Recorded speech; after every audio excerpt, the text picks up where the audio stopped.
Salam sejahtera Malaysia, selamat datang ke channel Fels Lifestyle. Info padu, info hangat disediakan di dalam channel ini. Tuan-tuan dan puan yang amat dihormati, terima kasih kerana masih setia bersama di dalam channel ini. Kepada anda yang baru di dalam channel ini, anda boleh menekan butang like, share dan juga subscribe untuk mendapatkan isu-isu hangat terkini politik di Malaysia. Terkini, satu artikel daripada Malaysia Kini. Sultan Abdullah titah jaga kesucian masjid di Pahang. Artikel daripada Malaysia Kini bertarikh Mac 2024. Umum juga mengetahui Sultan Abdullah yang telah menamatkan gelaran sebagai Yang di-Pertuan Agong pada tahun ini digantikan dengan Baginda Yang di-Pertuan Agong ke-17 Sultan Ibrahim. Di dalam artikel ini, berita sepenuhnya Sultan Pahang Al-Sultan Abdullah Sultan Ahmad Shah menitahkan semua pihak di negeri itu supaya menjaga kesucian masjid dan tidak wajar menjadikan ia sebagai pentas politik.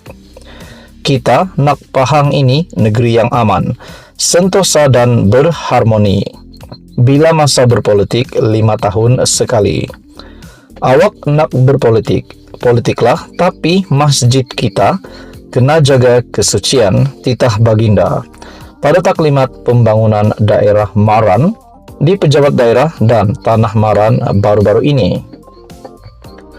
Pada masa sama, Al-Sultan Abdullah memberi amaran terhadap semua masjid di negeri itu supaya tidak melaksanakan solat dua imam. Penyakit-penyakit lama harus diharamkan. Antaranya seperti sembahyang dua imam, kafir mengkafir. Saya bagi amaran di sini, mana-mana masjid yang membenarkan ini terpaksa ambil tanggung jawab. Penghulu adun akan bertanggung jawab. Saya pun akan bertanggung jawab titah Baginda. Sementara itu, suri rumah Liza Arif 54 yang menetap di Kampung Padang Jaya, Jaya Gading berkata, dengan titah Al-Sultan Abdullah itu, penduduk di kampung berkenaan berharap dapat menjalani ibadah dengan sempurna tanpa drama politik yang boleh merosakkan fungsi institusi masjid. Contohnya, wanita di kampung ini sepanjang Ramadan sibuk dengan program tadarus Al-Quran dan kami boleh melakukannya dengan tenang dan aman tanpa adanya hasad dengki atau unsur politik, katanya. Usahawan logam Muhammad Arif Mazli 21 berharap titah Sultan Pahang itu diambil perhatian oleh pihak berkenaan kerana dia sudah letih dengan sikap mereka yang menjadikan masjid sebagai pentas politik. Sebagai orang muda, kami tidak mahu agama Islam dipengaruhi oleh fahaman politik kepartian yang boleh mengakibatkan perpecahan. Titah Baginda yang memberi amaran supaya tidak berlakunya dua imam ini wajar kerana tidak mahu situasi lama ini berakar umbi di sini, katanya. Apa komen anda berkaitan dengan ini? Sekian saja. Teruskan bersama di dalam channel ini. Jangan lupa tekan butang like, share dan juga subscribe.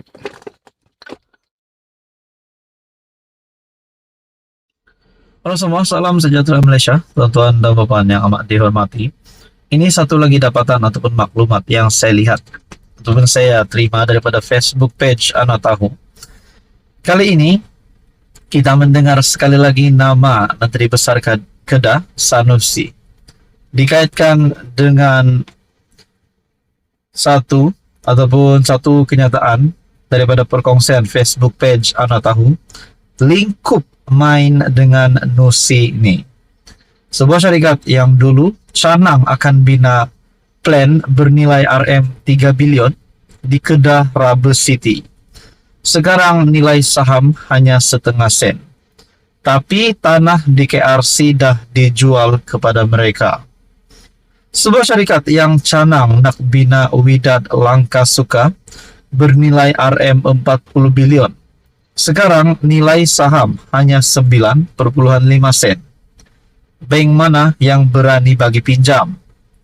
Sebuah syarikat yang canang akan bina Kulim Airport hanya mempunyai modal berbayar RM2 juta, Dan syarikat ini dikehendaki membayar RM 2,5 bilion atau 125% daripada anggaran kos pengambilan tanah bagi projek KSP Towards Greater Kedah.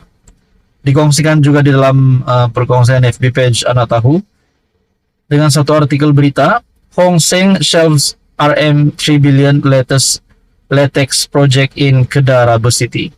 Nah, saudara-saudara, adakah dengan ini Sanusi sebagai MB Kedah tidak melakukan tugas seperti yang tidak melakukan tugas sebagai MB Kedah, tidak menjalankan tugas sebagai MB Kedah, dan mungkinkah juga terlibat dengan salah laku berkaitan dengan ini? Nah, saya tidak fasih berkaitan dengan isu ini, namun perkongsian daripada Facebook page Anak Tahu, lingkup main dengan Nusini. Ini adalah pembawaan bahwa MB Kedah hari ini sebenarnya tidak melakukan kerja. Bahkan di dalam ruangan komen melalui Facebook page Anak Tahu, melalui perkongsian sebentar tadi, sudah dibutakan hati, walak sampai kiamat, cakaplah apapun, tetap gulu taksub kepartian. Apabila sesuatu urusan itu diserahkan kepada orang yang bukan ahlinya, maka tunggulah saat kiamat tiba. Adakah ini satu penolakan kepada MB Kedah? Satu penolakan kepada Sanusi untuk meletakkan jawatan sebagai MB Kedah? Nah, itu menjadi persoalannya. Walaupun ramai boleh jadi buruh kasar, pembekal dan desainer, apa ada hal sukarela apalagi. Ada berkongsi di sini, tidak apa janji MB kami sempoi, ujar walaun. Pray for Kedah. New Straits Times orang Madanon, jadi boleh dianggap tidak benar dan dusta, kata-kata walaun piau.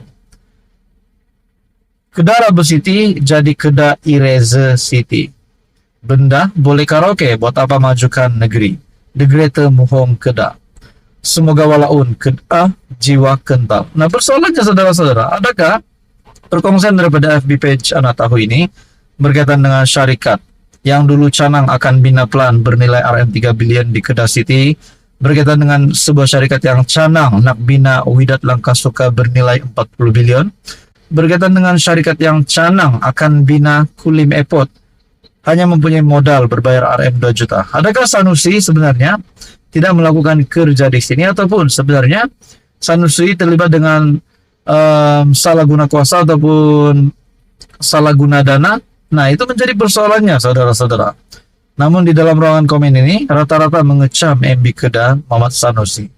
Nah, teman-teman, apa komen Anda berkaitan dengan isu ini? Saya tidak cakap Sanusi itu tidak baik, namun kita boleh lihat melalui Facebook page Anak Tahu, komen-komen di situ mengecam Sanusi.